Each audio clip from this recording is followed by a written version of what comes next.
Septicflesh. They're everyone's favorite Greek symphonic death metal band, unless you prefer Rotting Christ. Those who don't know, they're a super dynamic death metal band. They record all of their albums with an 80-piece orchestra and entire human choirs. It's insane. It creates this massive sound on all of their albums that any other symphonic death metal band that I've heard has not quite been able to match.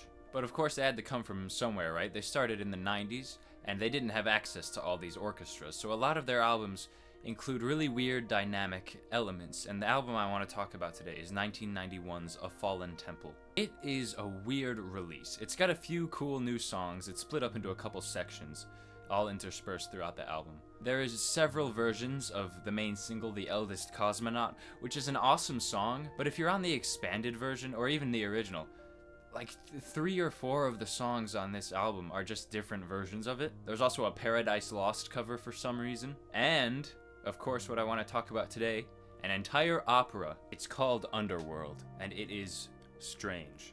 It's split up into 4 parts throughout the album. There's 3 acts and a finale. You know that guy who's on all the Septicflesh songs, the clean vocalist who sings about the wrath of the gods?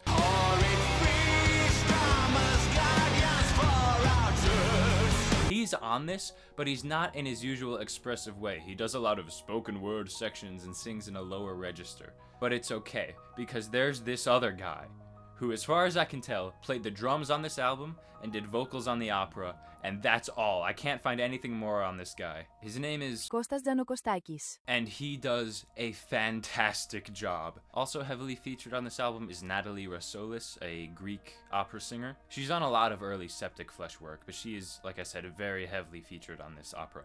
It's clear that this project is the child of Christos Antonio, who plays guitar on the record and also does all of the orchestrations. I'm pretty sure he has a degree in like classical orchestra. So it's very interesting to see him doing this here. We can now get into Act 1. There's an interesting kind of atmospheric opening.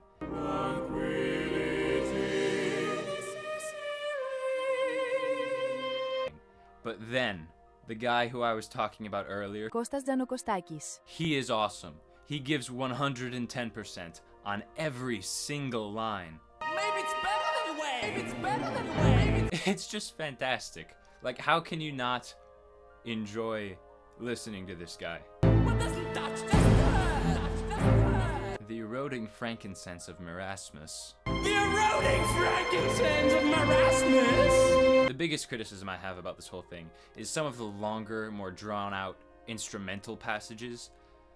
They get a little bit boring, but that's just a personal preference. That's not a genuine criticism. The genuine criticism comes from the slightly outdated MIDI sounds they use. There are some real instruments used on this, like the flutes in Act 3, but a lot of the strings and timpanis are clearly very, very old 90s MIDI type sounds, and it can get a bit grating at times. But there are also a lot of cool parts in Act 1, like this.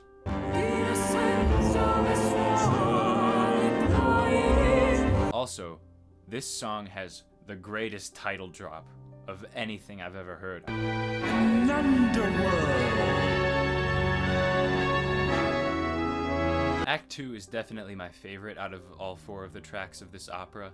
It has a really cool intro.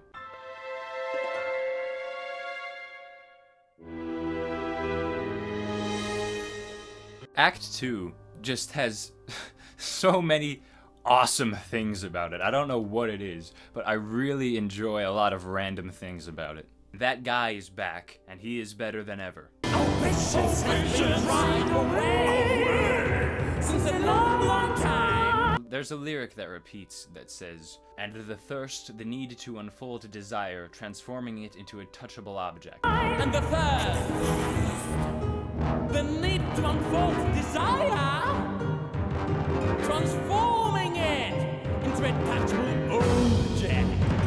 Sorry, not object, object. A lot of the instrumental passages on this song are a lot more tolerable Intolerable. than the rest of the album. There's also a fantastic refrain that repeats in this song, and it is reprised later too. It sounds really cool with both the clean singer guy and the female opera vocalist singing both at the same time. Your father's music is better than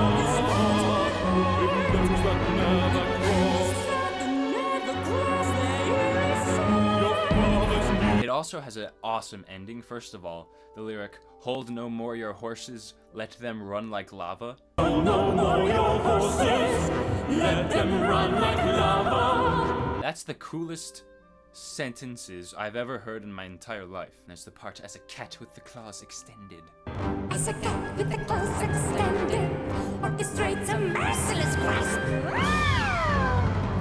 This song just has all sorts of cool parts in it. Melting stone and granite in hollow caves. Melting stone and granite in hollow caves. Actually, before we continue, I'd like to bring up the story of this. It's very abstract, not very clear. It seems to be about two societies. There's one living in the underworld below the earth and one living above it. And I'm gonna be honest, I didn't really care to look into it that much. There's very little to find about it online, so it's open to a lot of interpretation. If you've listened to this and you have something you want to say about it, please leave it in the comments below. I'd love to hear a close analysis of this if you know of one. Moving on to Act 3. This one is my least favorite out of the acts, but that doesn't mean it's bad. Spyros, the main unclean vocalist of Septicflesh who does all the screams, is heavily featured on this one. It actually has a really cool opening with like these tribal drums while Spyros is just bellowing over it, these grand lyrics. The millennium passed way up. Small forest became jungle. Our good friend Κώστας Τζανοκωστάκης. is back with some fantastic lines. Yes, I like that. Listen. And like I said, the refrain from earlier is reprised, so that's really cool.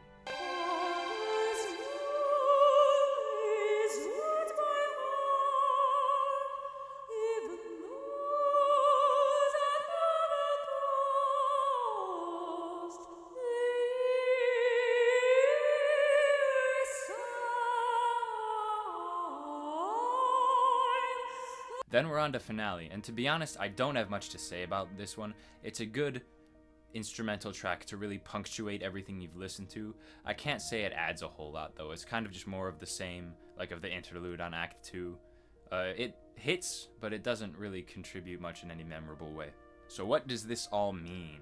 It's really cool that this exists, and I honestly do enjoy listening to it from time to time. The vocal performances are all fantastic, and I think it was really good foreshadowing seeing this in the album for what Septicflesh would become. They really did a lot of experimentation with what they can do orchestrally, and it was kind of before they had embraced this sort of sound, and I think if this wasn't created, I doubt, to be honest, that they would ever reach the heights that they have today and the epic sound that they've captured. Κώστας Τζανοκωστάκης.